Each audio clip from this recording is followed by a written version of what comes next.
At this time, I would like to call the June 11th, 2026 Des Moines City Council meeting to order. All right. Councilmember Harry Simons will lead us in the pledge. Please stand if you are able.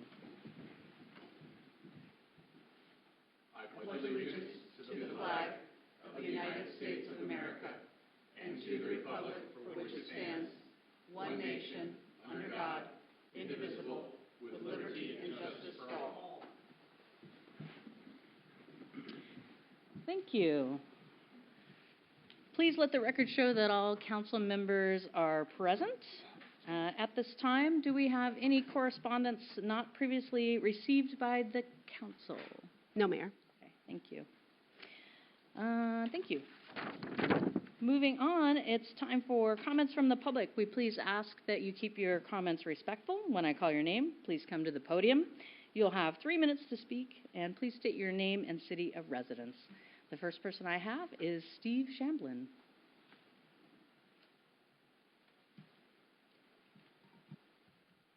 Good evening. My name is Steve Shamblin. I live in Seattle, but I am president of Des Moines Waterland Pride. I moved to Des Moines in June of 2022, never been to Des Moines, and as I turned onto 11th, the first thing that I saw was the pride flag hanging in front of this building. And that spoke, as a gay man, that spoke to me without words that this was a safe and inclusive and welcoming space. I'm here this evening to invite you all to the 4th annual Des Moines Waterland Pride Fest on June the 20th from noon to 4 p.m. We will be at the Des Moines Theater this year. We're excited about that. And we would like for you to celebrate with us and to celebrate the diversity, inclusivity that is Des Moines. Thank you all. I have Chrissy.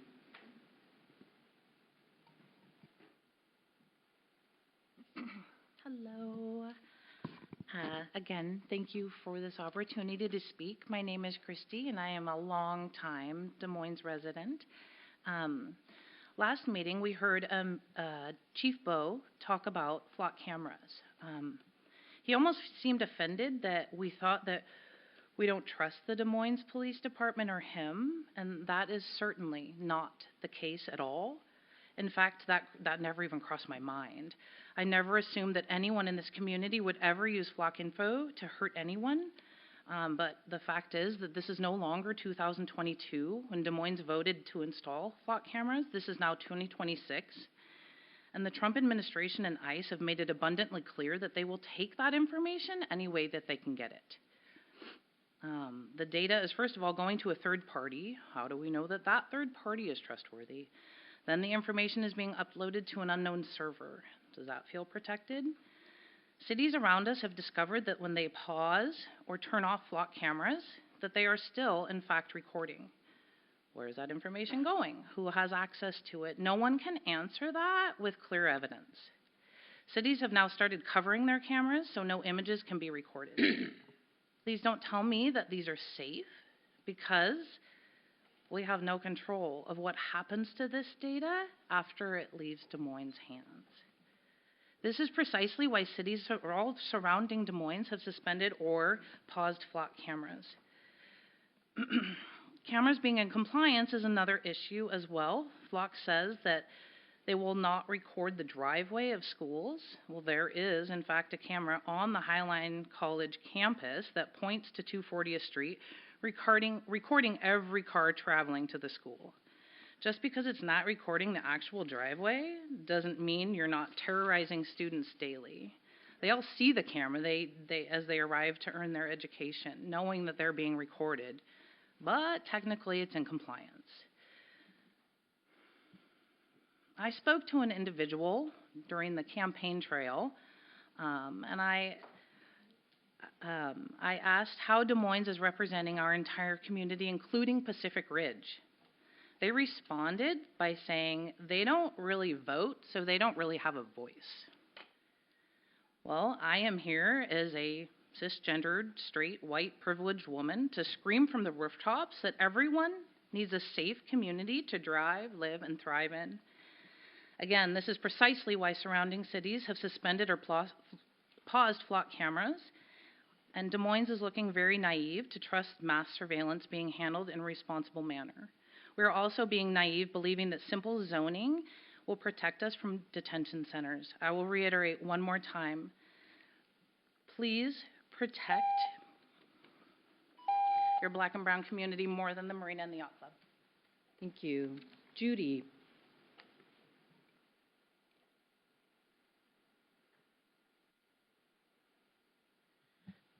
Hi, my name's Judy Grandy, and I live in Des Moines.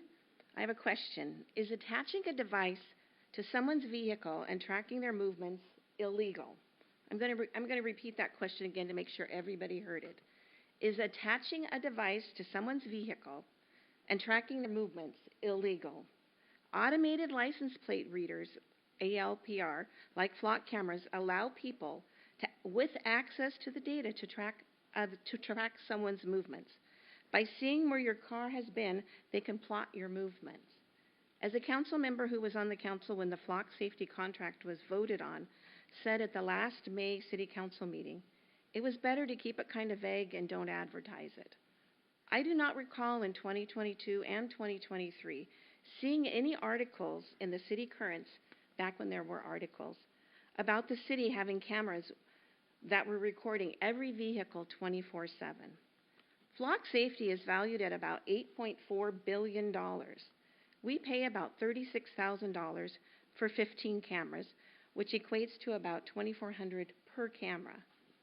Flock boasts of over 90,000 cameras across the U.S., which means they take in about $216 million a year in flock camera fees, which is then offset by expenses. I know they have other products, but it seems like the math isn't working to get to the $8 billion. Where else is money coming from? What is Flock providing for that money? Des Moines is still out of compliance with SB 6002. The camera at 26th and 240th can capture cars leaving the Highline College South parking lot. The southbound camera on Pack Highway of Kent-Des Moines Road, south of Kent-Des Moines Road, on Pack Highway, appears close enough to see vehicles driving into the Highline College parking lot. The westbound camera on 216th, next to the Safeway entrance, captures cars exiting the Safeway parking lot, which has a pharmacy that dispenses birth control. I do not understand the need for Des Moines to have flock cameras when Burien has never had them. Please deactivate the flock cameras. Now for my warehouse detention questions. Why was the March internal memo generated and who was it directed to? The second question is, it looks like the Des Moines zoning codes are similar to the codes for other nearby cities. Why would cities like Des Moines and Tukwila feel the need for a moratorium, but Des Moines doesn't? Third question, would Des Moines zoning code stop Department of Homeland Security or a DHS agency from being able to rent a warehouse for office space? If it's okay to rent as office space, then what happens if that office space starts housing people for periods of time? Definitively say no to warehouse detention facilities and approve a moratorium. Thank you for the time to speak. I wish it was longer. Thank you. Steve Edmondson.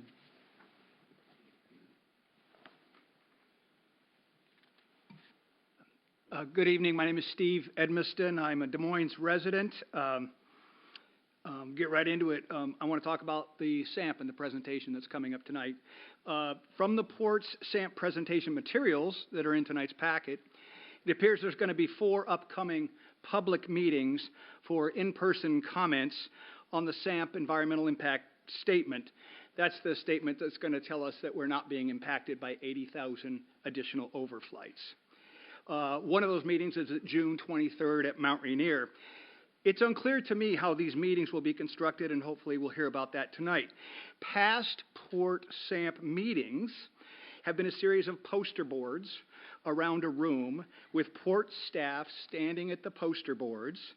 However, in my experience, since 2016 on SAMP meetings, is that Port staff at the meetings routinely avoid any dialogue, any Q&A that is substantive, about the topics.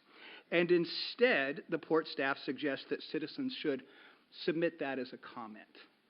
So if you want to ask about noise impacts and you want to ask about pollution impacts, you are invited not into dialogue, but into submit a comment. I think that is a process that makes us talk at each other and not with each other. It also is a process that sort of followed the port's refusal to have any more town hall meetings. I think we are limiting true engagement when we do it that way. So I hope that there's time for you to ask questions of our port representative tonight, who is our former mayor, David Kaplan. And one question I would hope you would ask is this: does the port plan to have staff in attendance at the public meetings that will seek to answer questions about the SAMP EIS that are posed by our citizens? Pretty straightforward question that probably should have an answer. Thank you. Thank you. All right, on to regional committee reports. We're currently running a committee of the whole, and I'll get you. We have a little change in the agenda in a moment, but council members do serve regionally on other committees. Do any council members have any items of interest to the public or to the council?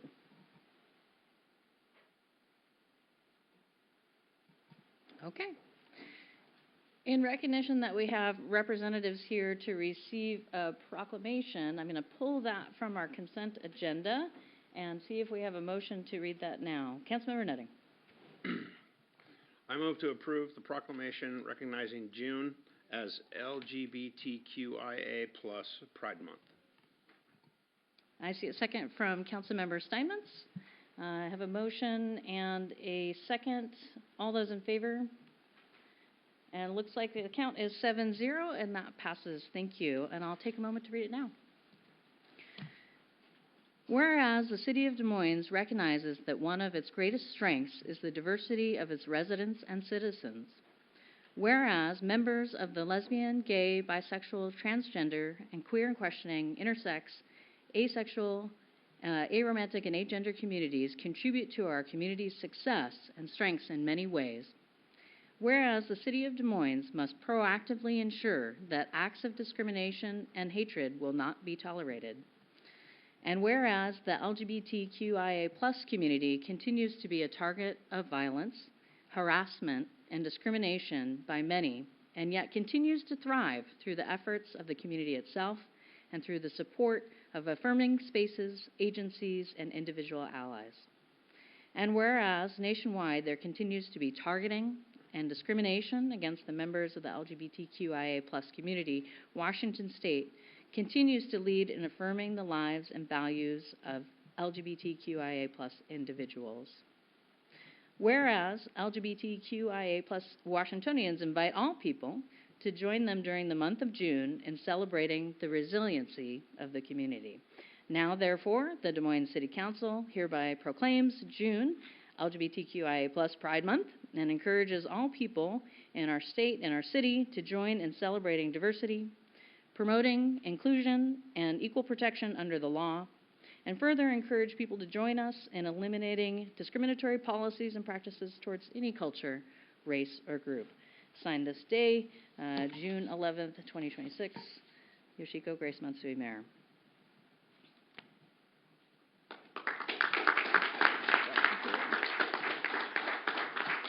Do you want to come up for a photo? Council?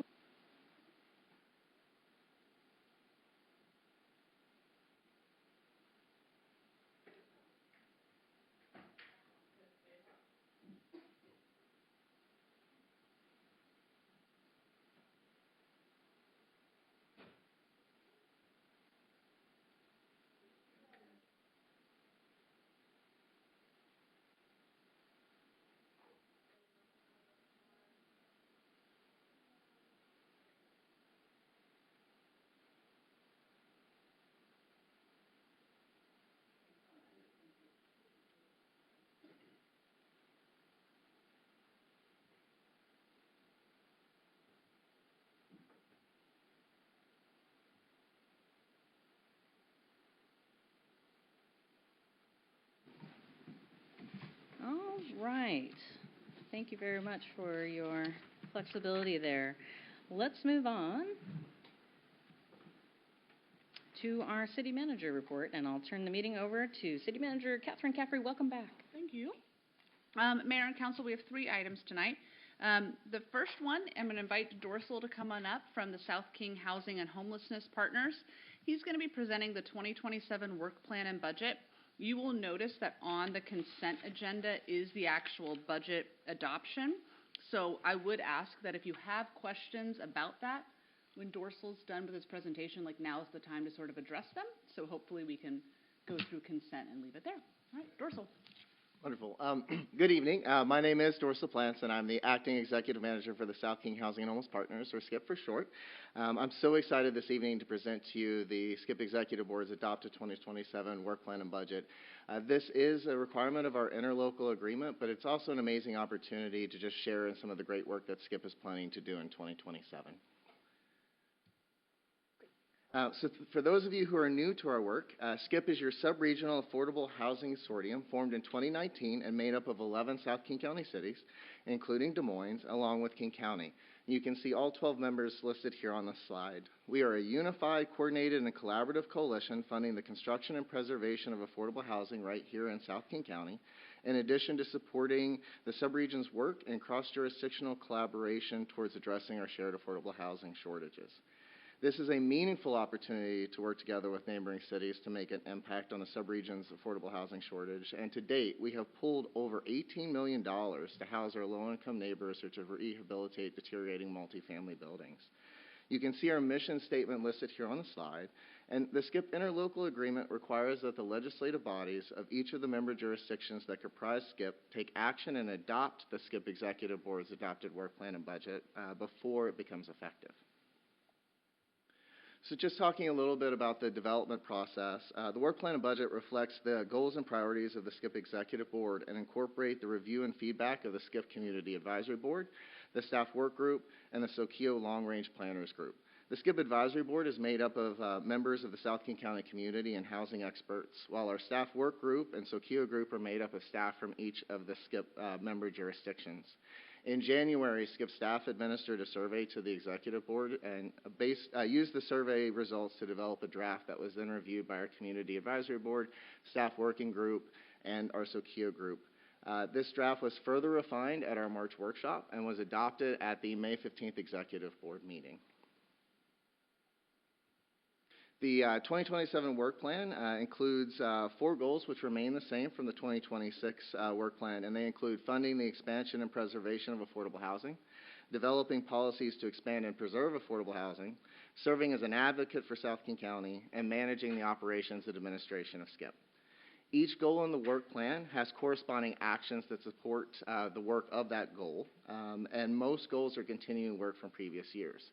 You'll also see that each of these goals has an indicator that we use to track the progress made towards those goals, and the indicators are included in our annual report to show the progress that's been made towards the work plan. You can see the full work plan with action items and indicators in your agenda packet, which I believe can be found starting on page 4. So this table here shows the State Office of Financial Management or population data through 2025 by each member jurisdiction. You may recall that SKIP's operating budget is funded solely from SKIP member contributions, which are based on population tiers, and I'll be going over that for the next couple of slides. Just one quick note as well, the population listed here on the slide for King County includes all of unincorporated King County, not just South King County, and so we do our best roughly to estimate for the unincorporated South King County population. For the 2027 budget, the 2025 population data was used to establish which tier each of the member cities would fall into. That's because the 2026 population data isn't ready and available until the end of this month. As you can see, none of our member jurisdictions will be changing population tiers this year, but our region is still continuing to grow. Talking a little bit now about the specifics of the operating budget, the 2027 SKIP operating budget totals $525,008. 68% of the SKIP expenses go towards the salary and benefits of its 2 full-time staff, And while you will notice that there is a slight increase to the budget of $23,000, this growth is driven almost exclusively by necessary cost of living investments in staff and in IT support. There is actually a nearly 22% decrease in professional services, which reflects a deliberate shift towards building internal capacity and reducing reliance on external vendors. In addition, or just speaking a little bit more about professional service, that line item in our budget includes the advisory board's compensation, the contract attorney expenses for the Housing Capital Fund awardees, the third-party construction reviews of Housing Capital Fund applicants, as well as travel, personal development, and other licensing and fees necessary for SCIP operations. It's important to note that SCIP does continue to spend down fund balance from previous cost savings to mitigate any additional increases to member contributions. And then lastly on the budget, in 2025, the SCIP Executive Board adopted a reserve policy to set aside interest earnings on Housing Capital Fund contributions prior to being distributed to the awardees.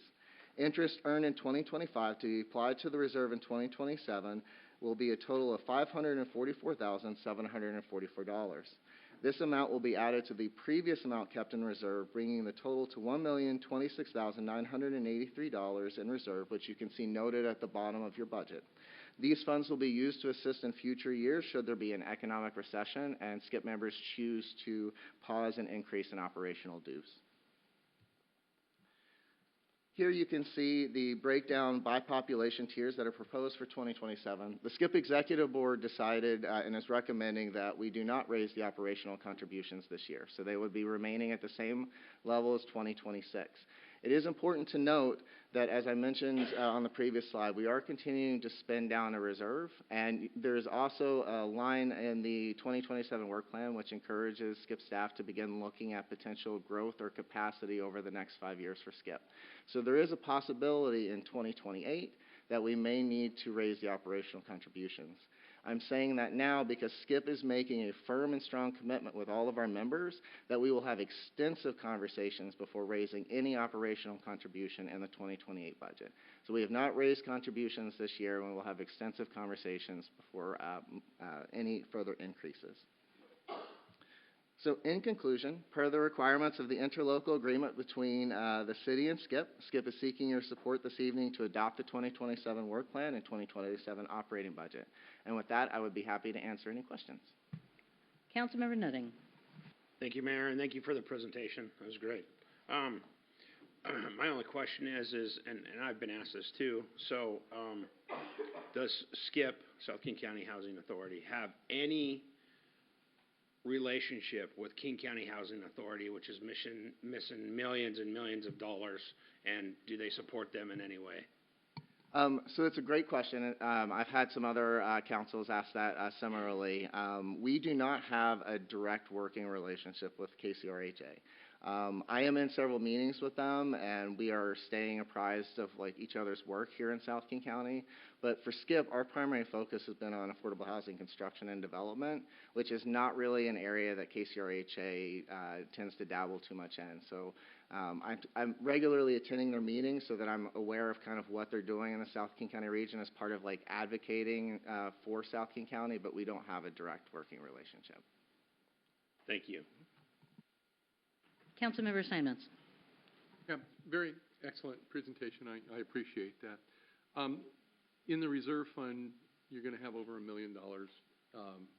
Is there a goal to get it up to a certain amount and then stop, or what's the long range planning for that reserve fund?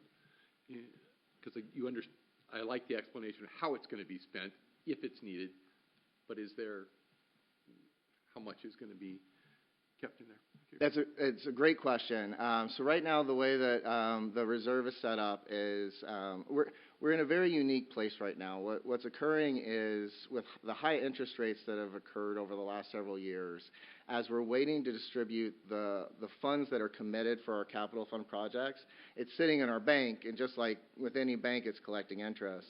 So the SCIP Executive Board had adopted a policy that we will keep 100%, so 100% of the interest totaling the operational costs for that year. And then we will add any excess interest to the Housing Capital Fund to award to other projects. So that's the plan. I think the thought is that eventually the interest rates will decrease, and so the interest earnings will lessen, but that's the plan, at least at the current. There's not like a set limit on like how much we'll put into the reserve. Well, I think that's an excellent relationship that's set up, and probably that's even more workable than a flat amount.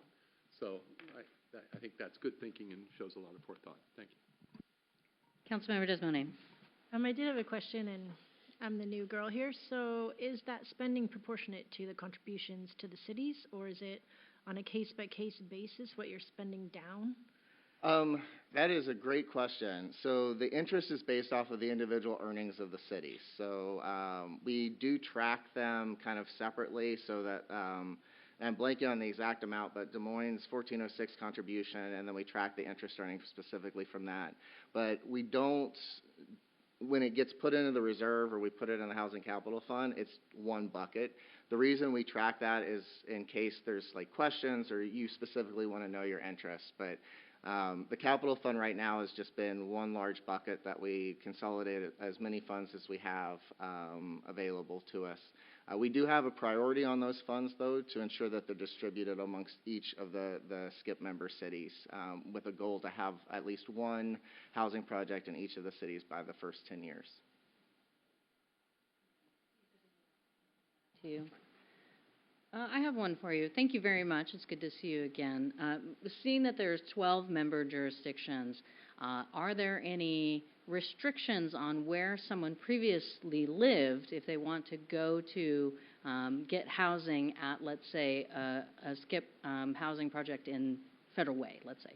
So it does vary based off of the project because each project will have slightly varying criteria. We do tend to encourage or support projects that do have community preference policy, so that a policy that kind of ensures that the household they're serving is at least somewhere within like the bounds or range of like the house. The definition of that tends to be a little bit free. So we've, for example, had like a church submit a letter like, this is a member of our congregation who was displaced and they're still coming to our church, but they're driving an hour away. Can you get them back into our community? The hope is yes, but depending on the housing, it can vary. Great, thank you. Councilmember Nutting. Thank you, Mayor. I'm going to try to phrase this the best I can. So, SCIP is a nonprofit agency. I will be honest. I don't want to get the answer wrong. We're an interlocal government agreement, so we're a government body. We do have a nonprofit status to potentially try to bring in donations to the capital fund, but primarily we're structured around the government. So I did some quick math here. $357,000 plus is spent on 2 FTEs. So I'd like to know why and what are their qualifications. Yeah, that's pretty much the 2 questions. And then what happens to the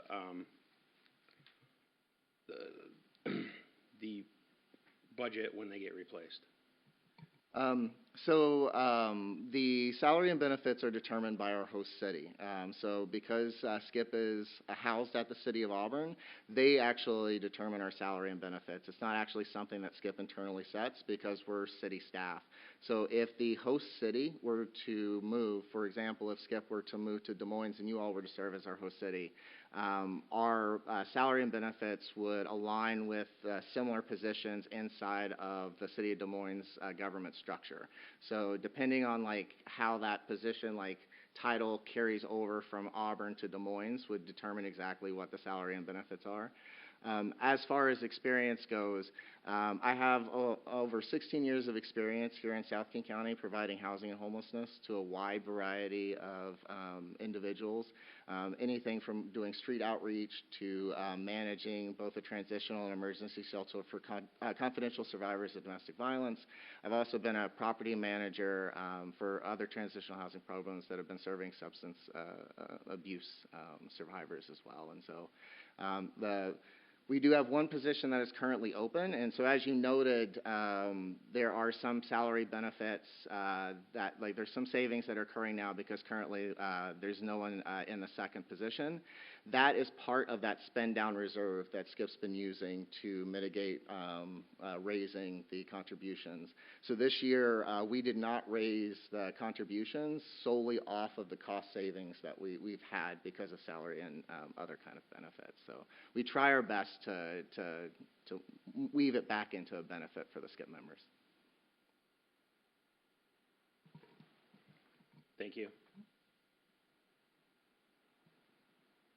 Nope. All right. I think that's it. Thank you very much for your presentation.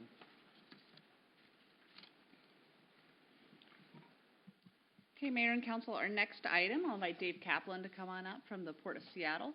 At last week's study session, Rebecca gave you a briefing on the Sustainable Airport Master Plan, and Dave is going to take you through this presentation. Madam Mayor, council members, city manager, welcome back.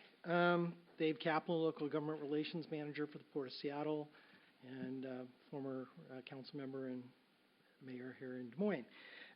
Thank you for the time on the agenda tonight to be able to present on the Sustainable Airport Master Plan, SEPA Draft Environmental Impact Statement. I want to share directly with you information about the document, especially how to participate in the public comment process. And I'd like to start with a little background about why we're doing the SAMP to begin with, as it's been quite a while since it's been in front of us.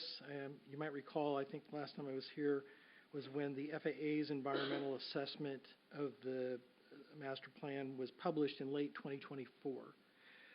Today I'll be talking about the port's work to conduct an environmental impact statement under SEPA, under the state's environmental review process.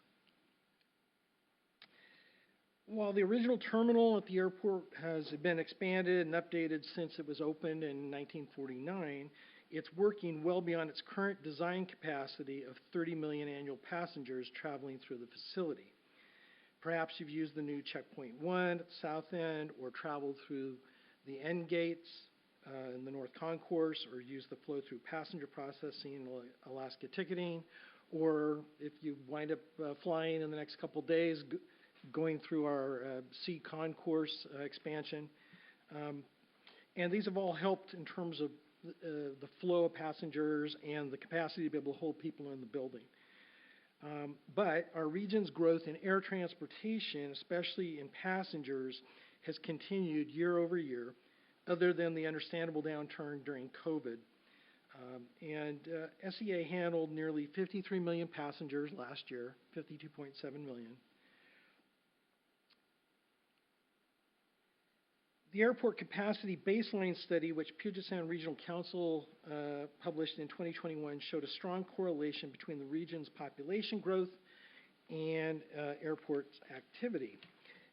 The forecast for future demand is very strong, even when new capacity from SAMP is assumed, which it was in both the PSRC and the state airport capacity planning.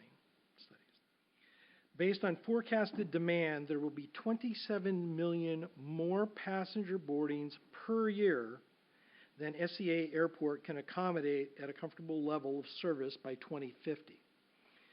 And the new Washington State Aviation System Plan, just released a couple weeks ago, shows that Washington State's unconstrained demand forecast reaches 107 million annual passengers by 2050.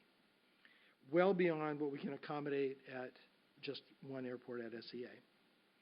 Without new facilities for future projected demand, people will still travel, but congestion at SEA will increase, causing additional delays, crowded facilities, and congestion in and around the airport. There are some key factors in our region which drives this continued demand. Business growth, international business, leisure travel connections, well-paid jobs, and companies and schools based here who are attracting residents. These are some of the reasons people are traveling to and from Washington State. Just as cities undertake your comp plan, a comprehensive plan to look at future needs and goals, the Port began developing the Airport Master Plan. This work identifies future needs and proposes airport improvements to address those needs. At SEA Airport, one of the biggest needs shown in early forecasts of robust growth and later confirmed by the PSRC and now state study was to serve the forecasted future demand. And thus planning work was one of the earliest efforts at an airport to include, and this planning work was one of the earliest efforts at an airport to include sustainability directly into the planning and not just as an approach to project design. So the master plan at SEA is the Sustainable Airport Master Plan, or SAMP.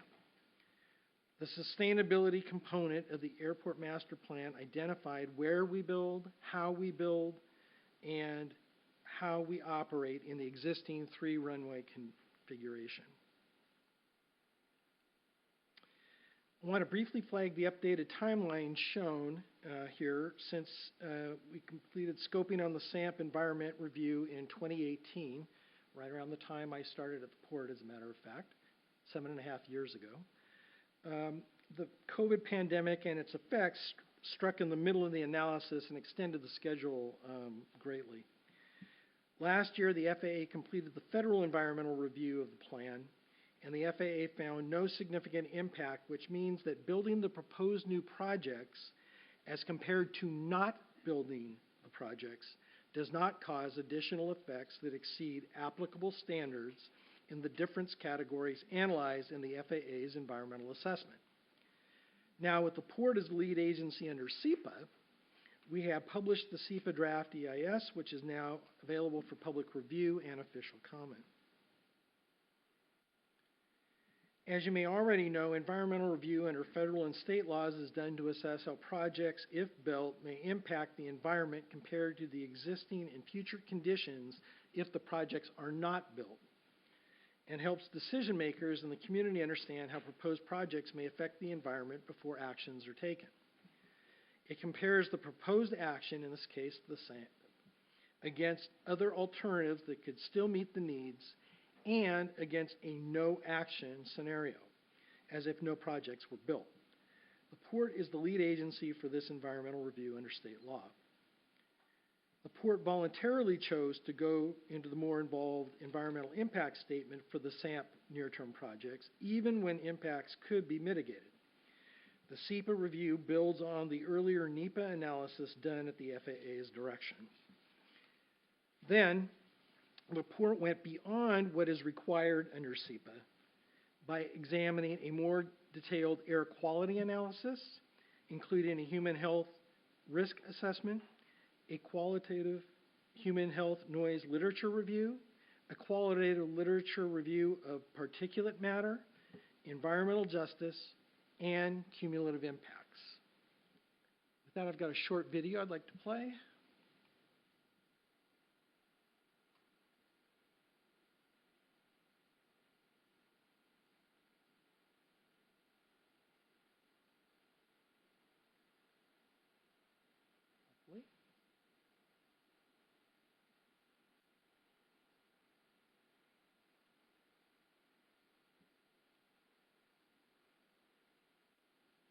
Or not.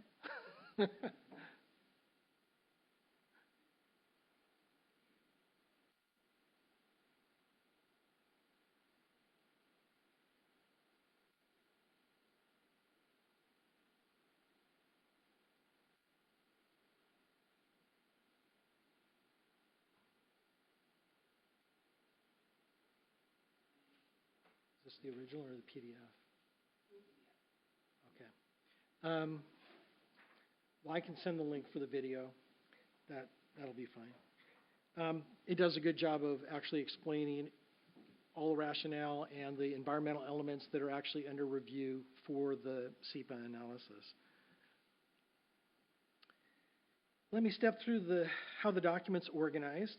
The SEPA EIS evaluates 16 different separate environmental topics, which SEPA calls elements of the environment.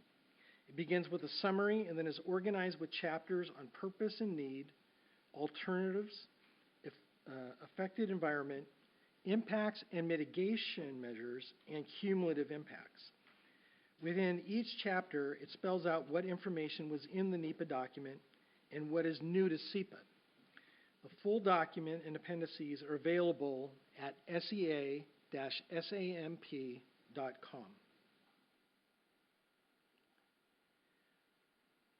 The documents can be accessed electronically via the SAMP website at sea-samp.com. If you click on Materials in the upper right-hand corner, that will pull up the 6 chapters, as well as the appendices with the technical information, the technical review that back up the information in the 6 chapters. Physical copies are at the library shown at the Port of Seattle headquarters at Pier 69 and the Conference Center at SEA. And of course here at the Des Moines Library.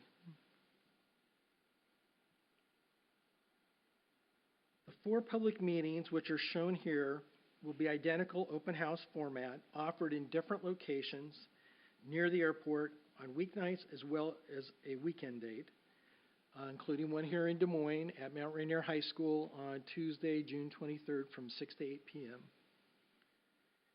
There will be several stations at the in-person open house which will focus on the various areas of analysis with technical staff available to answer questions and provide more information.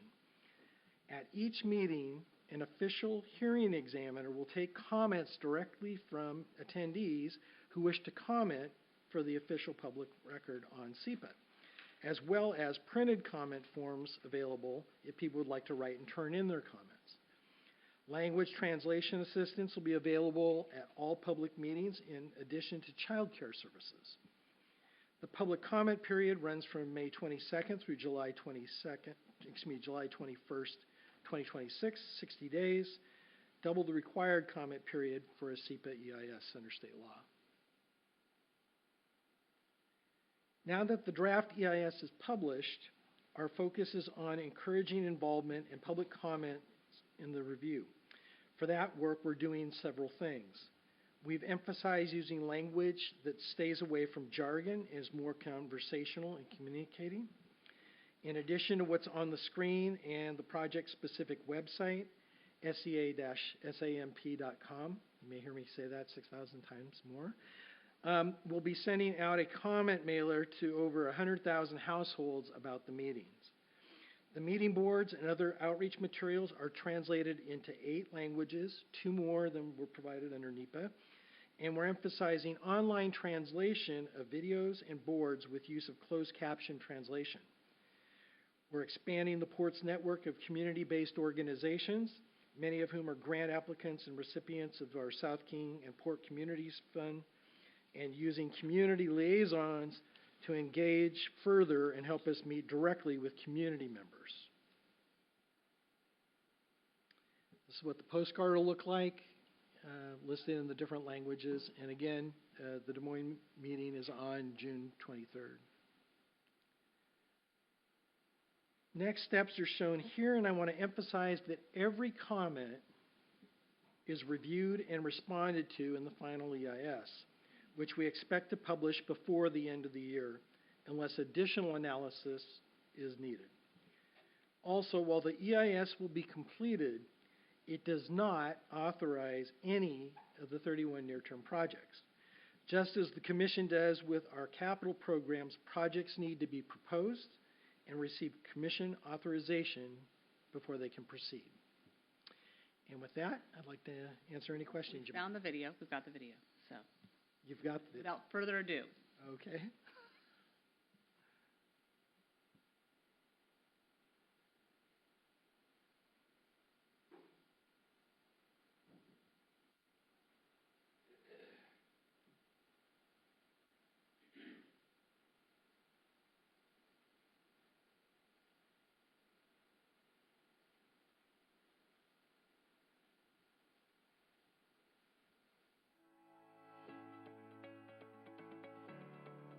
In 2018, the Port of Seattle completed its Sustainable Airport Master Plan, or SAMP, for Seattle-Tacoma International Airport, or SEA, which outlines the growth strategy for the airport. This plan addresses increasing passenger and cargo volumes through a suite of projects known as near-term projects. Longer-term projects were also identified, which will require additional planning and environmental review. The purpose of the near-term projects is to address challenges like crowded passenger facilities and cargo handling and outdated airfield design.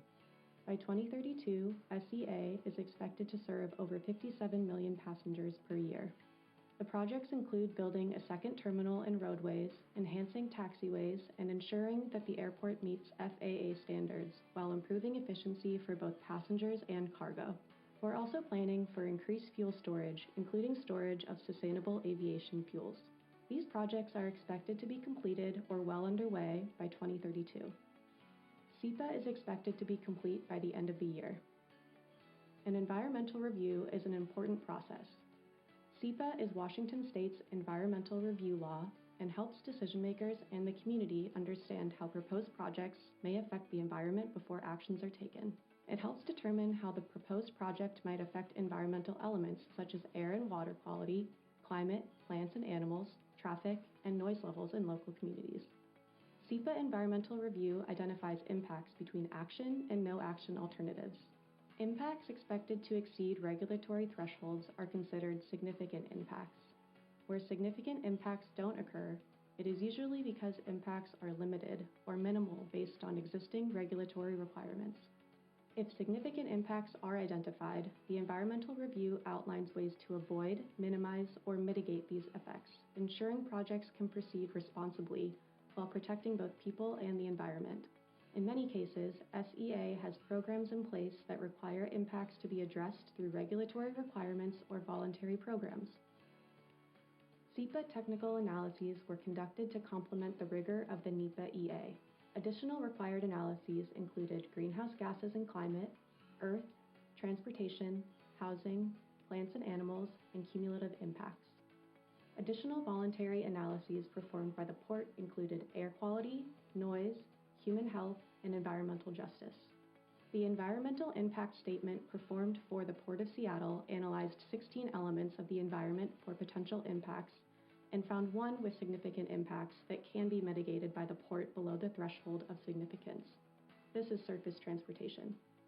To offset the expected transportation impacts from the near-term projects, the Port of Seattle will invest about $40 million in improvements to ensure smoother traffic flow in and around the airport. Detailed information on the findings, elements of the environment, and how to submit a comment or attend one of our public meetings can be found online at sea-samp.com. You can also sign up to receive updates on SEA's Sustainable Airport Master Plan. We encourage you to participate in this important process. Together, we're building the future of SEA.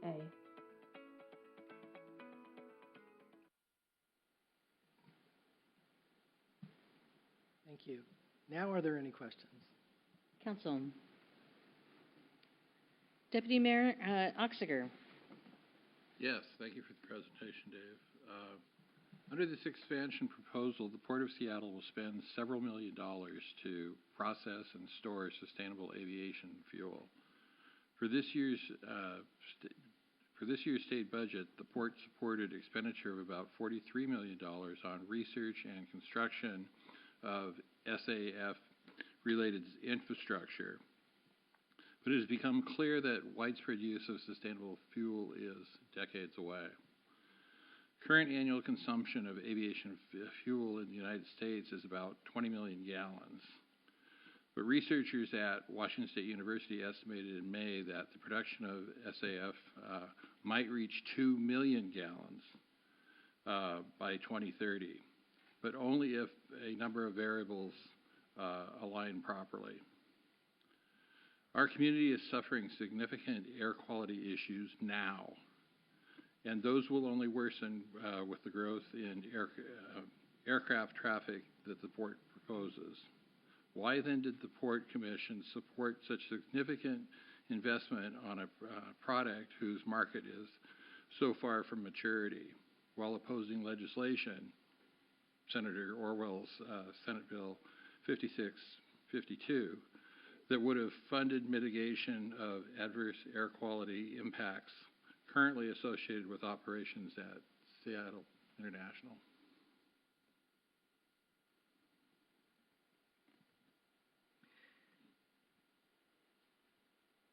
The push for sustainable aviation fuel, and sustainable aviation fuel is a mid-timeline approach to being able to reduce greenhouse gases and to be able to mitigate for carbon. And the purpose of that, obviously, is to try and reduce the amount of impacts in terms of the climate. And there's a facility that I believe just opened up last week in eastern Washington, is beginning to produce sustainable aviation fuel. I think Governor Ferguson was there cutting the ribbon on the facility. In terms of the market, it's going to take time for that to become more cost effective, which is why the solicitation for tax breaks in various stages of the production have been pursued by the port, which has been pursuing it, by the way, for a number of years and has been participating in an effort to make sure that the fuels actually get produced and used. The timeline may or may not be as long out as you've suggested. As to the bill that Senator Orwell put forward, I think the port's comments related to that legislation speak for themselves.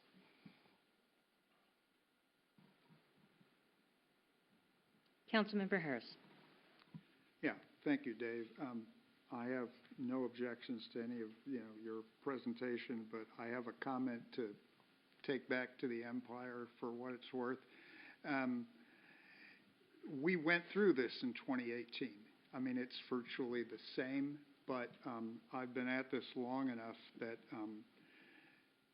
back then, and Mr. Edmondson mentioned 2016, the port was far more forthcoming on the long-term projects. They had very firm presentations on what the next phase was going to be, and now it's referred to kind of nebulously as long-term vision. And what scares me is that because people do have such short attention spans and we all come and go, I understand legally why you're, keeping this window of describing the projects, but it would have been better to simply keep the long-term projects on the website, because otherwise people just will assume that I guess this is it, and there is another big phase coming. That is the lesson that I've learned from the SAMP, is that even when you tell people that expansion is coming, it's just, we just don't seem to have the attention span, and the port could do better talking about its planning into the future. And otherwise, thank you, sir. Councilmember Nutting.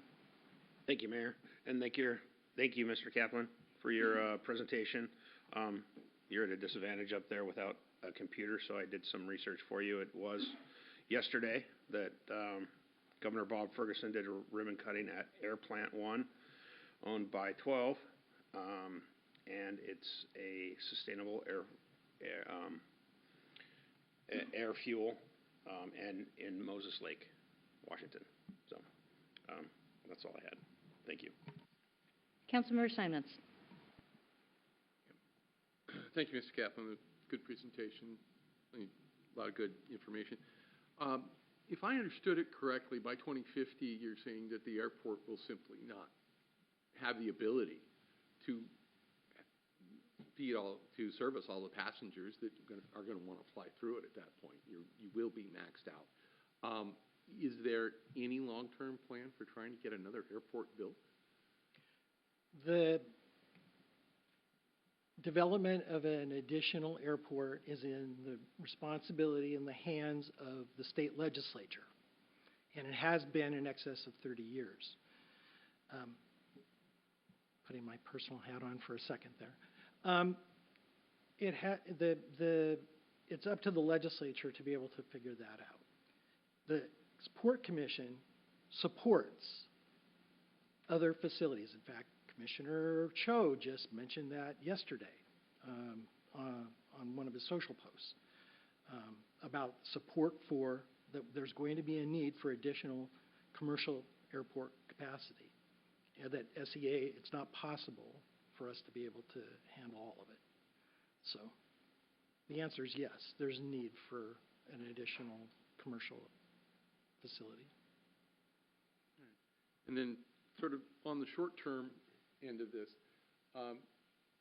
even if we're not, a lot of the impacts are not to what is being defined as the regulatory threshold, it's impossible to deny that there are very negative impacts on the communities around.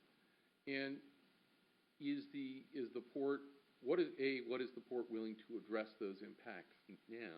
What are they willing to do in the short term? And is the port willing to revise its look at this to provide more mitigation to the local communities? SEPA is based on evaluating the construction of facilities and operation of facilities in contrast with what happens if you do not build those facilities.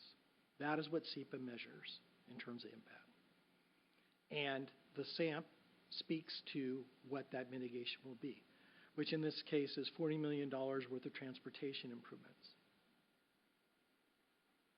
But in terms of some of the other impacts, even if they aren't at the level of transportation, they're still impacts. And what would the port be willing to do to try to address those? It'd be very difficult to answer that when there are other conversations going on. Let's put it that way. Port open to that conversation. I'm not going to answer that. All right. A for the attorney asking, but yeah. Thank you. Councilmember Desmond. Thank you. So at what point do these really smart people decide that we have reached maximum capacity in the communities here? Are we just going to keep making what exists larger, or are we looking for other areas to expand, including, for example, you were speaking about having another airfield. Is anyone looking at Paynefield up in Everett? Are you discussing only expanding the current footprint you have, or are you looking for other cities to carry this load that the rest of us are having to carry? Okay, well, first, the port is not expanding the footprint of the airport. There is no property that is being acquired to build any of the projects by the port as part of the Sustainable Airport Master Plan. It's all on property the port already owns. Okay, so our boundaries, by the way, which are hemmed in by 509 to the west and International Boulevard to the east and 518 to the north, there's nowhere to go, okay, physically nowhere to go. So this is where you're saying we need to grow. It needs to grow. What I'm saying is that it's up to the state to determine what the best option is. There was a commercial aviation coordinating commission, which got to the 11th hour about the construction of a greenfield airport somewhere, and Governor Inslee pulled the plug on that at the last minute.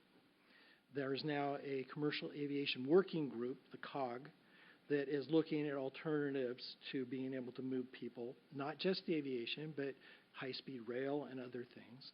And they are looking at ways to be able to maximize the use of existing facilities, existing airports in the state to be able to enhance commercial aviation traffic. So it isn't a port decision, it's a legislation decision. It'll be up to the legislature, and it'll be up to the planning for the local jurisdictions and their facilities in terms of their master planning to be able to accommodate that, if they so choose. Okay, thank you. Councilmember Bloss. Thank you for the presentation, Dave. I have a question. Most of the airport, most of the runways, the buildings, all the runoff ends up funneling into the Des Moines Creek River here. what will be done by the airport to mitigate the increased runoff, the increased planes, to monitor and deal with any of the extra pollution?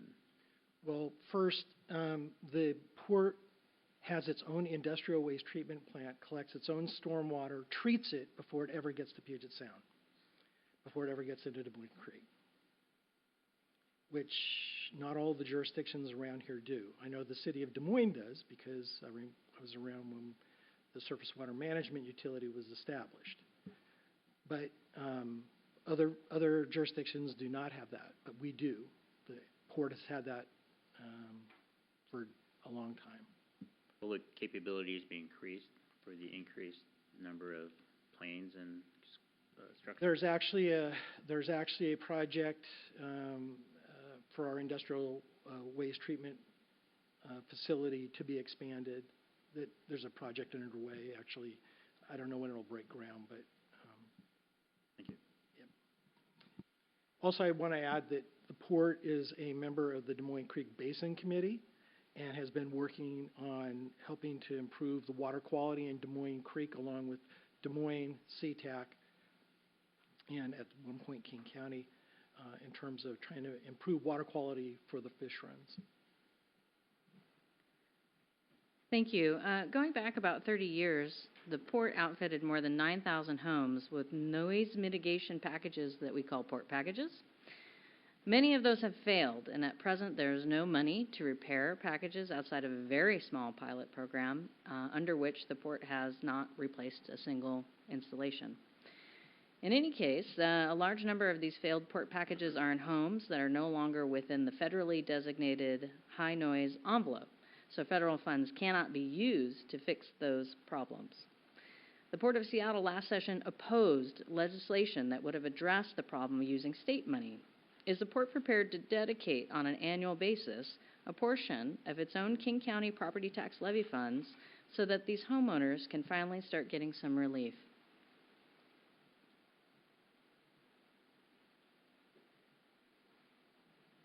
It's not a SAMP-related question, but I'll answer that anyways.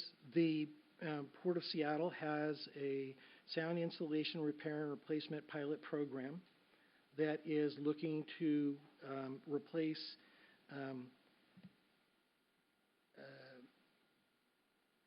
noise packages that no longer mitigate for the noise.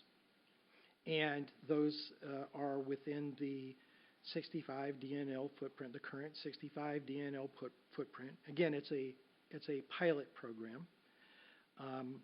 Testing is currently ongoing in terms of various homes, and there's actually 3 homes that are under construction and will be completed, I believe, by the end of the year. There are other homes where people have been offered and have turned down. There's not a lot of homes. Most of the sound mitigation that was installed is actually still mitigating for the noise. We have people go out and actually test. We hire a company to go out and actually test both inside and outside the windows to make sure in the living spaces what the level is at. And in most of those cases, the sound is still being mitigated for.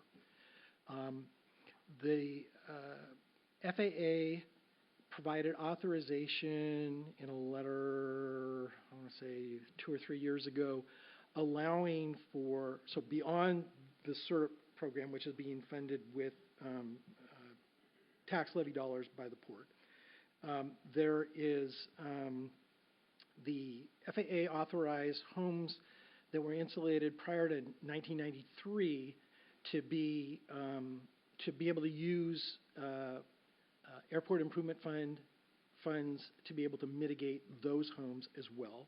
There's been some testing related to those homes. There was a recent expansion, I believe, to homes prior to the year 2000. But again, it's within the current noise footprint. And that's what's being done currently to be able to address those things.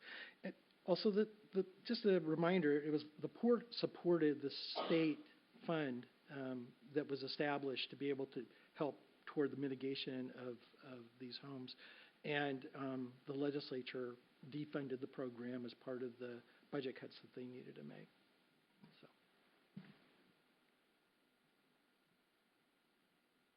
All right. Thank you very much. All right, thanks, Dave. Our next item is Assistant City Manager A.J. Johnson-Newton will be coming up to give a update on our 4th of July event. As you all know, we have shifted away from an evening event to a daytime one, and we're sharing the space with the farmers market, so it'll be a busy Saturday. A.J.? Thank you. Good evening, council, community members, and City Manager Caffrey just gave my presentation. Thank you. No.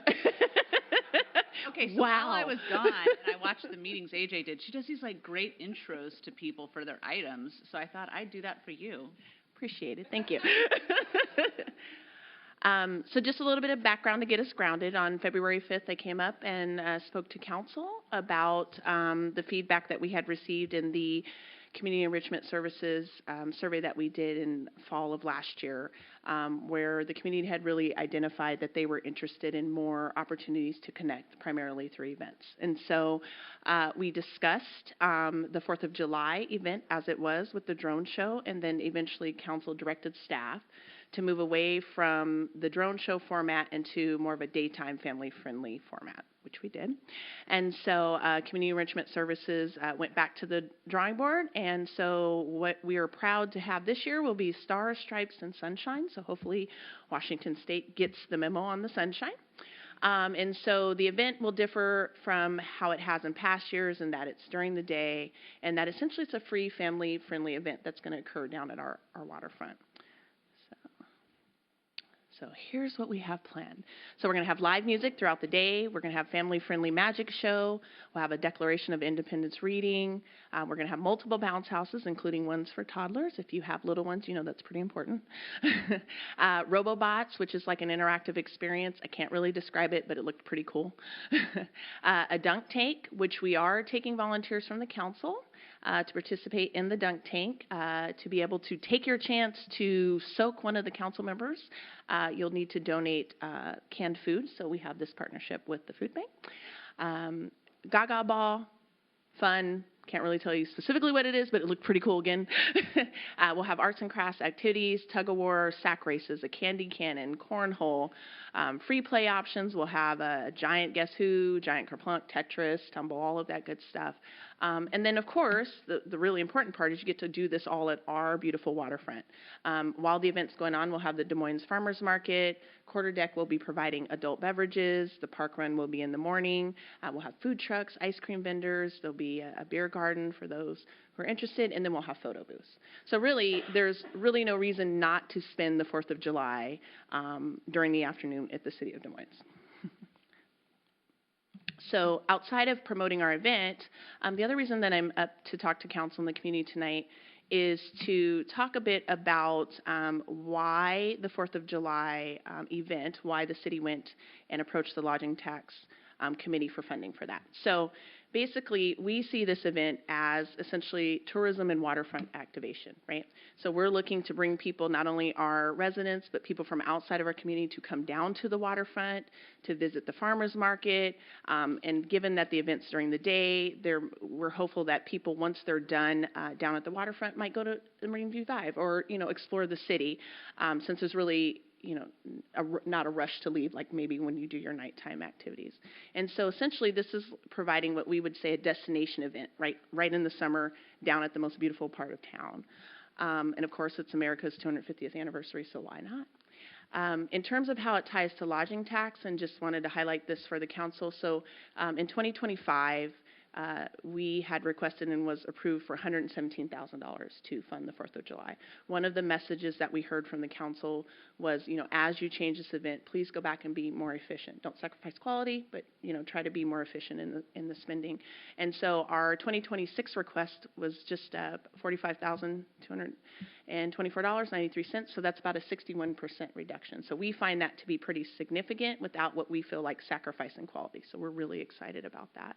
And just for process, when we, through the Lodging Tax Committee, if you're not familiar, you're required to submit an application with your budget and then go before the committee and explain not only, what the event is, but how it ties to tourism. And so ultimately, we received notification that our funding was recommended for approval by the council. Thank you. Any questions or discussion? Councilmember Desmoni. I was one of the loudest people when I talked about the change for this. I'm very impressed with what we have going on. I also have signed up for the first round at the dunk tank. So I'm ready for it. Bring it. And I am encouraging others to sign up as well. But I'm looking forward to the change, and I think it sounds exciting, and I do think it is achieving what we asked it to achieve last time. So thank you for all that. Councilmember Steinmetz. I'm also very impressed. I was a little cynical about the shift, just because I really do like the fireworks or the drone show, and I thought they were doing well. But I think this looks like a really good program, and sign me up for the dunk tank. Wow. Councilmember Harris. Well done and so on, but, me being me,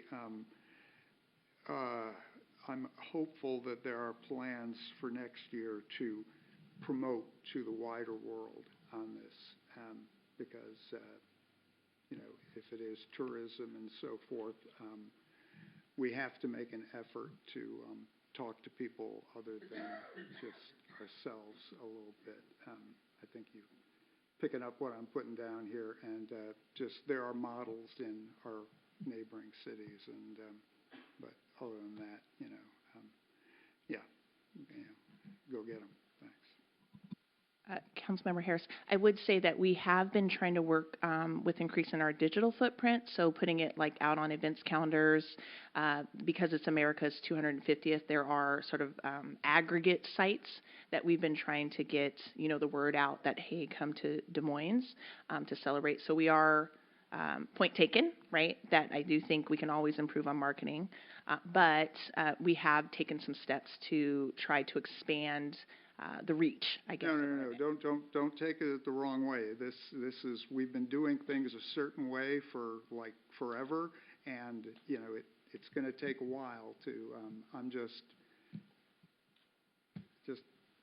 pointing it out. Thank you so much. Deputy Mayor Oxiger.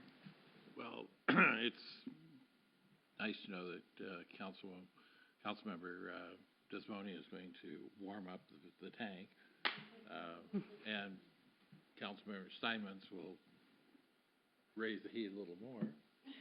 How about that? So, you haven't seen me with my shirt on. So I have also volunteered to displace large amounts of water. Oh, stop that. Well, I want to echo and say thank you very much for rising to the occasion. I think we heard very strongly from our council earlier this year that we did not want to see this event go away. And in fact, I think it's transformed into a longer and even more family-friendly event with lots of outdoor activities.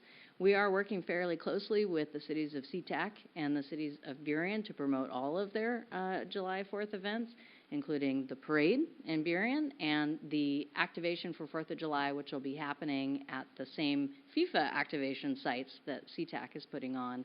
And there may or may not be a fireworks show at Angle Lake. We don't know yet, but some information will be coming out from the city of Sea-Tac soon.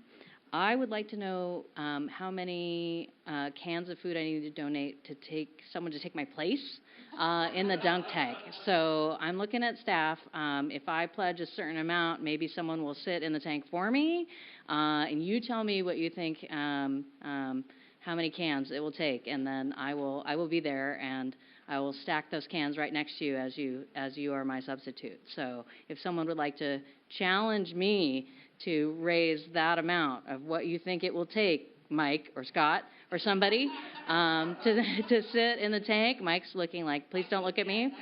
Right. I will do it. I will commit to getting you a barrel of food. So, but thank you so much to council members who are going to be doing that, participating and getting soaked and raising some funds and some food for the food bank. I really appreciate it.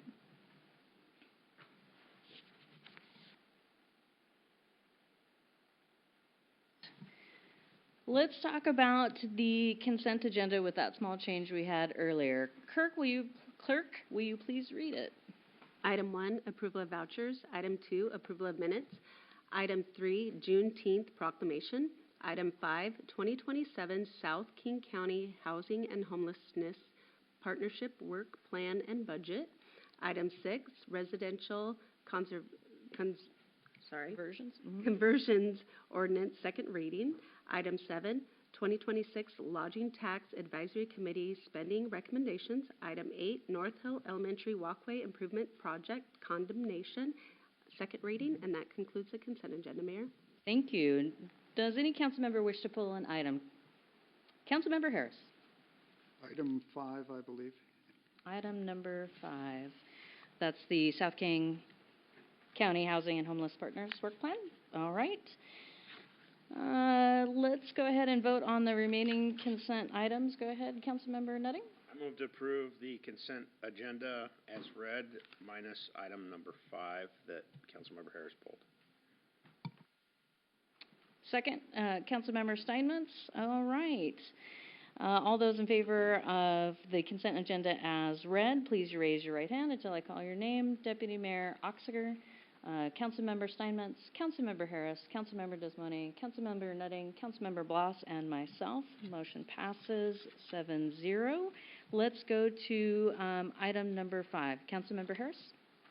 Thank you. I pulled this. Every time I vote no, Mr. Plants is doing God's work. I believe in the mission.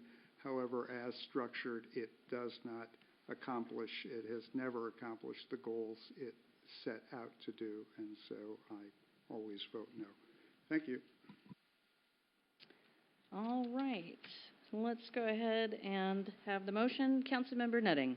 I move to pass draft resolution number 26-040, approving the 2027 South King County South King Housing and Homeless Partners budget and the 2027 work plan. I see a second from Councilmember Steinmetz. Any discussion? Hearing none, all in favor, please raise your right hand.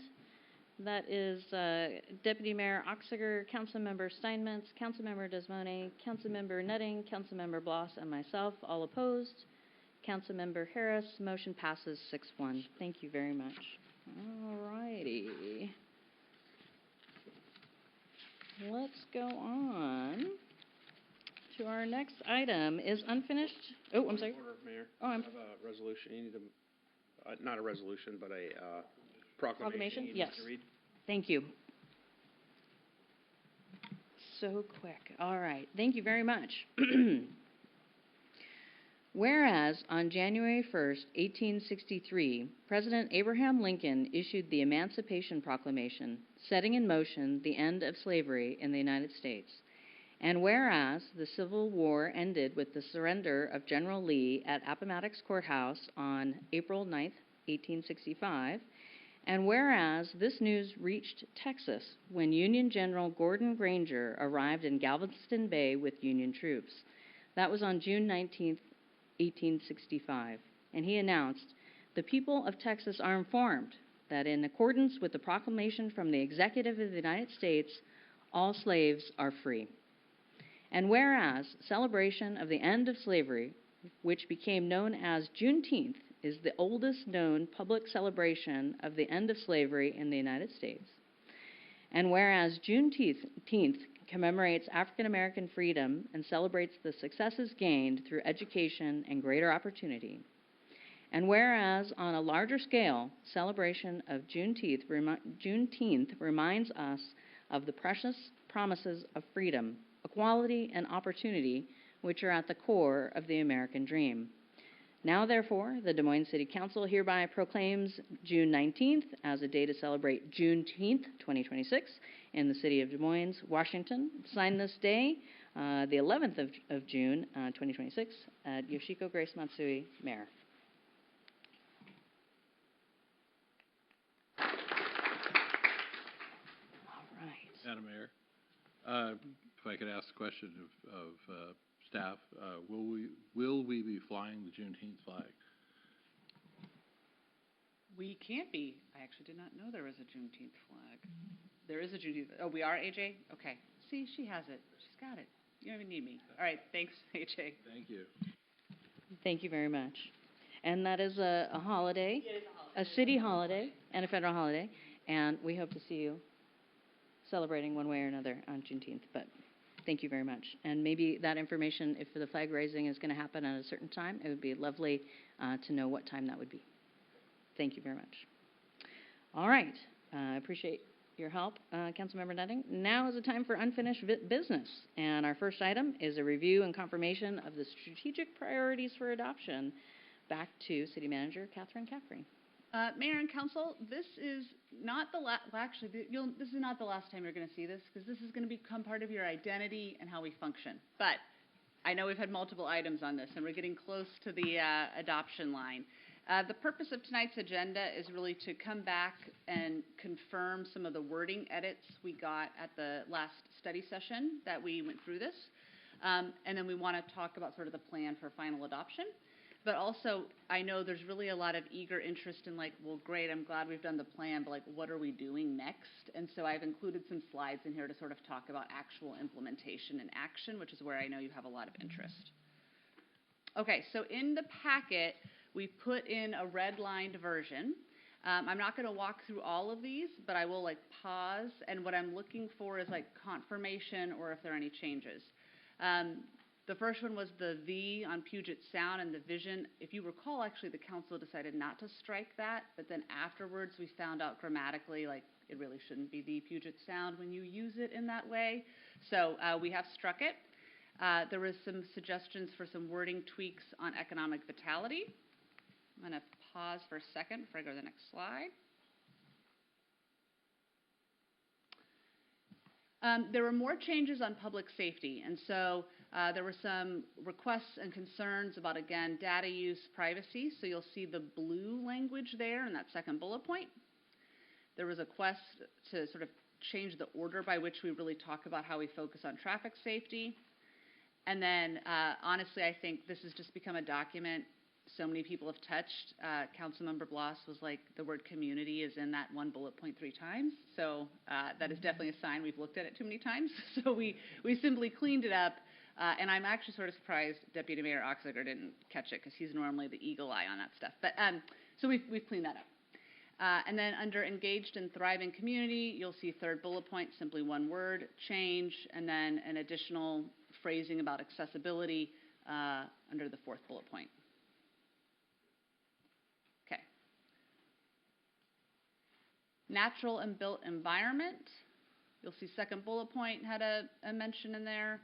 A minor change on the third bullet point. And then for organizational excellence, it was really just a word adjustment on that first bullet point. So I'm going to pause here. I can go back to any of these before we go on to sort of what's next. But do these reflect the council's desired wording? Can you go back to the public safety? Yeah. So now you have community twice, better than 3 times, but maybe that's fine. We can take out one of them. Resilience. And community building resilience through education awareness and community partnership. Yeah, I'd say you could take out the second one. Community organizations, just take out community? Yeah. Okay. Yeah. Okay.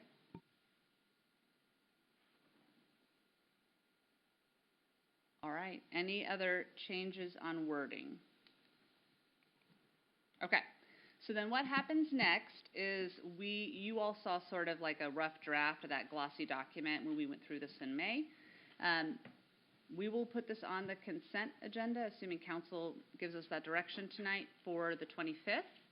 And then really you'll start seeing this on the website. We'll begin sharing it. But let me talk a little bit more about what happens. So adoption is not the finish line. It's actually when we get started, really with implementing, which is what is really the point of this whole process. So what happens next after adoption? So first, you all may recall on your schedule, you have a July 30th workshop scheduled. That is a regular council meeting night. We're just going to use that as a workshop. That will be scheduled to be governance, and it's more about communication and decision making, and it's really setting up sort of some of the norms and governance things to help with implementation, but we're less talking about the strategic plan itself on that one, but it is a workshop. And then I put on this slide fall TBD, the council retreat, focused really on like action items. How do you want us to report performance? I mean, really going through that next level. I sent you all an email today asking about availability on September 11th, so I'll be looking for your response. And then really our next step is to integrate these priorities into the budget development. So we are already working on all of the internal processes for the 27-28 budget development.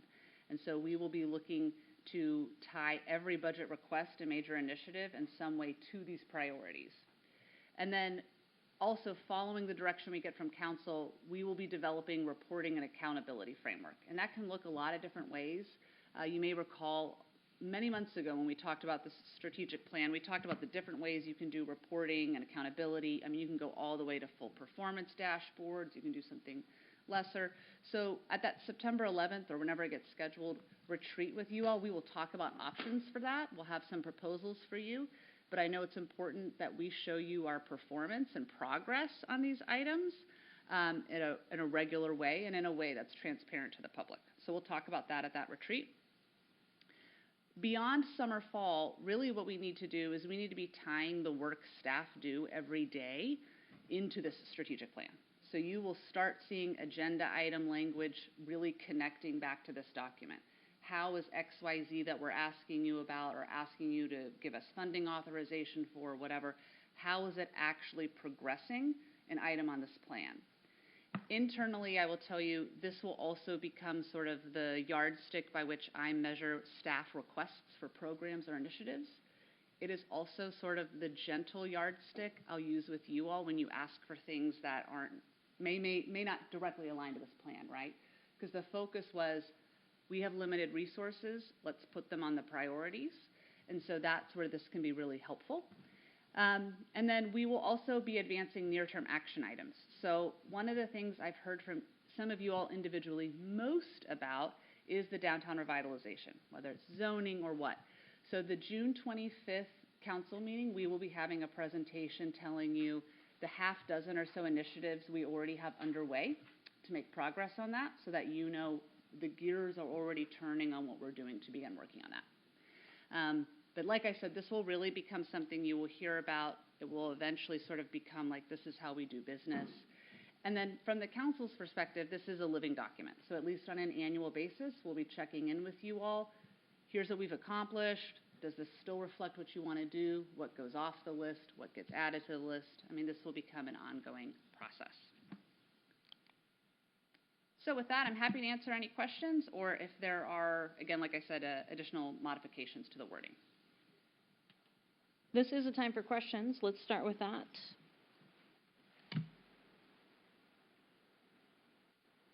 All right. Is there a motion? Councilmember Nutting. Thank you, Mayor.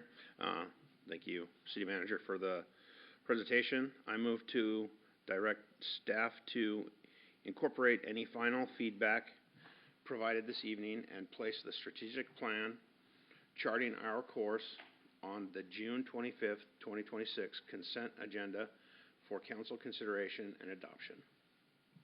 I see a second by Councilmember Steinmetz. Any discussion? All right. All those in favor, please raise your right hand until I call your name. Deputy Mayor Oxiger, Councilmember Steinmetz, Councilmember Harris, Councilmember Desmoine, Councilmember Nutting, Councilmember Bloss, and myself. Passes 7-0. Thank you very much. Okay. Let's see. We're moving on to new business. New agenda items for consideration. Now is the time for proposing new business items. for discussion on a future agenda. Any recommendations will simply need a hand raise from 3 council members. Do any council members have any business they would like to propose? All right. Thank you very much. Let's go on to council member reports. These are limited to 4 minutes, and we'll start with council member Steinmetz. Well, as most of you know, I've been out of the country for 2 weeks, so I have nothing to report, but I had a great time. Thank you for excusing me last time. Council member Harris. I wanted to thank Dave Kaplan again for showing up. It's an odd thing to say this, but at the dawn of social media, he, what do they say? Basically, making a mistake is when he used to get up and be extremely candid about the city's financial position in a way that would, I'm struggling to think of anybody being as direct back then. And he got beat up for it, but, it was an experiment. It's just the issues with the airport have been this ongoing deal. I took a tour with a couple of people of North Burien. They have an area very much like our Des Moines Creek Business Park, and they are having a real fight now over residential rezoning, which was intended to become commercial 50 years ago. It's just that they did not have a planning system, and so people now feel like, they want to live there, and I'm just struck as we go forward with our strategic plan. We had these discussions about how to live with the airport and how to make it be something sustainable, at least financially, for us over the decades. And I am struck at the conversations we keep having. So hopefully with our strategic plan, we will finally get something going with that. Thank you. Councilmember Desmond. I don't have anything to report. I just would like to remind everyone that I will see you at the dunk tank. Thank you. Councilmember Nutting. Thank you, Mayor. I do have one thing for tonight. I just want to remind everybody that June is also Men's Mental Health Awareness Month. And men account for approximately 80% of all suicides, dying at a rate of nearly 4 times higher than women. In the United States, this translates to over 38,000 male suicide deaths annually, or an average of 100 men per day. Death rate. The male suicide rate is approximately 22.2 deaths per 100,000 in population. Globally, worldwide, men are over twice as likely to die by suicide than women. So, if you know a man or a woman or anybody that is struggling, 988, text 988 to help, text help to 988 or call 988, and they have a whole plethora of things that they can help you with. So, or reach out to your closest friend. Just don't stay in that box by yourself. So that's all I have. Thank you. Thank you. Councilmember Blas. The World Cup is starting. I want to remind people that next Thursday, June 19th, there will be the Friday, June 19th, I'm sorry. At noon is a USA-Australia game. At 10:30 a.m., the Des Moines Theater is going to open up. There's going to be we're going to be able to watch the game there. I want to remind people that you need to get tickets beforehand. The tickets are free, but make sure that you sign up there. There will be food that's themed for U.S. and Australia. There will be drinks at the bar, and it's an opportunity to check out the new Des Moines Theater. So hope to see you there. Deputy Mayor Oxiger. Thank you, Mayor. Yes, tonight we moved forward the final adoption of our strategic plan, and our vision there is for a premier waterfront community to be the premier waterfront community on Puget Sound. And towards that end, On Saturday, June 13th at 11 a.m., we will be doing the ribbon cutting and the dedication of the new Redondo Pier. And so the public is invited, of course, and we hope to have significant participation by members of the legislative delegations who helped us acquire those funds. And I drove through tonight, and they were putting the final lighting fixtures in, and so it looks like it's going to be well on the way. We are waiting. It'll probably be later this summer that we'll actually do the paving of the parking lot, but this is moving us quite closely to having Redondo ready to go to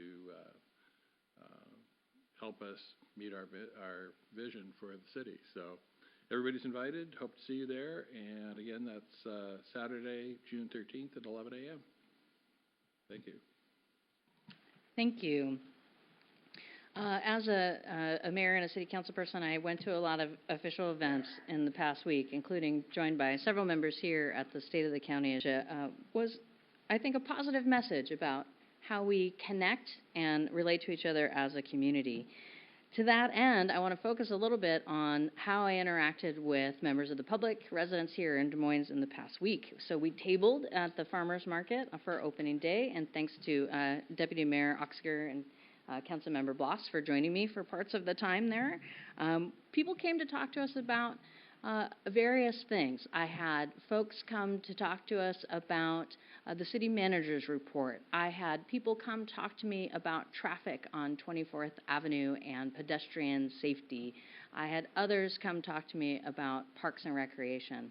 I had a meeting with a couple of residents about Camp Chaos, and I had a very enlightening conversation with a potential applicant, or he is an applicant, for some of our committees. And it's those kinds of interactions that really gives me a glimpse into what our residents across the city are interested in, what they care about, and how they most interact with us as their elected officials and as their city government. I encourage you to come find us again somewhere. Someone is wearing a tag like this that says City Council. They might be at the farmers market in the next coming weeks, or they might be at an event like our open FIFA viewing party on the 19th, or I'm sure there'll be a bunch of us around on July 4th. So please come and talk to us and share your concerns and see what we can do to connect with you as our residents and our citizens. This afternoon, I'm surprised no one mentioned it, but I'll go ahead and say that we had the ribbon cutting at LMN Dock. That has been in process for quite some time. The weather was very agreeable and shining down on us, and I want to say thank you again to past councils, this present council, former Mayor Tracy Buxton, former Mayor Matt Mahoney for their leadership, and of course to our marina staff. Not only did they have to manage, and our public works staff, they have to manage quite a large capital project, but they had to deal with all of our tenants that were moving around, displaced, and asked very, very nicely if they could go this way, go that way, no again, how about this day, including what I heard Harbor Master Wilkins say, sometimes moving over the holidays, moving over Thanksgiving, moving over December 25th. And if it wasn't for them and their agreeableness, which I'm going to say is a direct reflection of your positive relations of your staff to our tenants, it would have been a lot more painful, and we would have heard a lot more about it up here. But because of you, I didn't hear much about that at all. And I think that all of our tenants and our new visitors will recognize the investment and the upgrades to the amenities that are happening down at L&M. I asked a couple of residents today, what has been the best part? And they said, the new ramp. Can you imagine that adding some stability and some length to the ramp means that it's no longer at a 45-degree angle on those low tide days, and they feel safe moving cargo in carts, walking up and down, and that is because of that direct improvement in their experience as a tenant. So thank you again, and thank you, Catherine, Bonnie, everyone who made that such a great event today. I think I still have in my pockets, I do, if you haven't picked up a commemorative floaty keychain, please come get one, and then you too can play with your keys in the bathtub. Coming up, I also wanted to have one item of note for our council. I wanted to give a heads up and get some feedback from you. As some of you may have seen, the Seattle Times recently published an opinion piece from the mayors of Kent and Redmond supporting the continued expansion at Sea-Tac Airport. In response, the mayors of Des Moines, Sea-Tac, and Burien have been discussing whether to submit a joint response offering the perspectives of communities that live directly in the flight path and experience the impact of airport operations every day. I'm interested in participating in that conversation, but before moving forward, I wanted to check with you, council, and make sure there are no concerns about me working with the mayors of Sea-Tac and Burien on a potential response. My goal is to really focus on meaningful mitigation, accountability, and support for those communities most affected and by the airport activity and its future 1/3 more flights expansion in the next 10 years.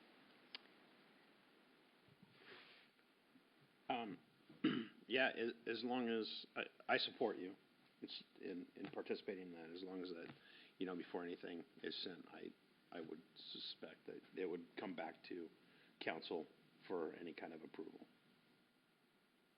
Yes. Thank you. Deputy Mayor Oxer? Yes, I want to commend you for taking this task, and it's highly appropriate that we respond as the potentially injured party. Councilmember Steinmetz? I support this effort as well. I think it's a very good idea. Thank you. Councilmember Blas? Yeah, I support this effort. Thank you for taking it on. Thank you. Yes, I see a thumbs up. All right. I appreciate that. I think we are at the end of our agenda. Our next meeting is going to be a regular council meeting on June 25th, 2023. I'm looking at you, Councilmember Steinmetz. Is there a motion to adjourn? So moved. And a second by Councilmember Nutting. All those in favor, please raise your right hand and say aye. Aye. And the motion passes. We are adjourned.